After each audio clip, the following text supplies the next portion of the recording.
A Portrait of the Artist as a Young Man by James Joyce। Chapter 1 के हमने part 1, part 2, part 3, part 4 हमने already discuss कर लिए हैं। इस वीडियो में हम चैप्टर 2 का पार्ट 1 डिस्कस करेंगे। सो स्टार्ट करते हैं। Stephen spends the summer at his family's house in Black Rock, a suburb of Dublin. He spends most of his time with Uncle Charles, who has penchant for strong, ill-smelling tobacco and minor shoplifting. He lets Stephen grab handfuls of fruit from a local store. After running daily errands each morning, Stephen and Uncle Charles go to park to meet Mile Fryn, a retired athletic trainer and a friend of Stephen's father. Mike teaches Stephen running techniques and makes him do laps around the park. Stephen enjoys running but feels put off by the aging trainer's appearance. On the way home, he and Uncle Charles usually stop by the chapel to pray. On Stephen, his father, Uncle Charles, go for a walks around the neighborhood. Stephen listens eagerly as the men talk about politics and family.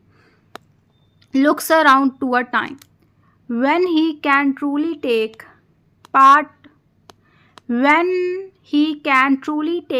in the world they describe. In the evenings, he reads the Court of Monte Cristo, imagining himself as the wiser, older count who every day rebukes his once beloved lover, Messides. Stephen feels that the world of adults is defined by various politics and familiar loyalties. He understands that such an adult world is his future, but he cannot participate it at all. For now, he feels much more connected to the imagined world of his novel. Stephen and a boy named Aubrey Mills become friends, and from an adventurers club, they explore and fight imaginary battles. Stephen decides to make his custom very simple, like Napoleon's. Sometimes they go with the milkman to the cow fields in the summer and the cow yards in the fall. The latter sadden and disgust Stephen. Just as he briefly identified with Dédale, Stephen strikes on the custom of Napoleon, the classic symbol of megalomania. Stephen begins to yearn for a certain kind of confidence and power associated with the historical Greek man. Aubrey goes to school in the fall, but Stephen does not return to Clone Wars. His family has been experiencing financial troubles. He imagines living the pleasant life of the milkman, but his vague sense of ambition does not let him dwell on it. His ambition takes the form of a confused, gloomy